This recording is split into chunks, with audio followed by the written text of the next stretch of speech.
Okay, to log into learning.com, you'll need to go to decaturisd.us, click on class link,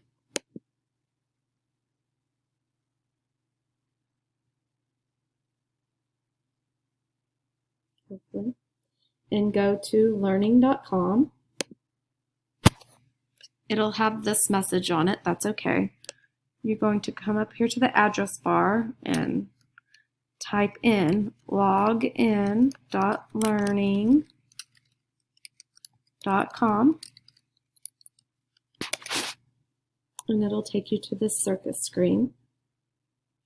You do not need any of this username or password or anything in here.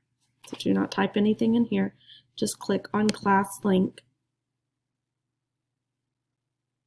And then mine looks a little different than yours because I'm in teacher mode.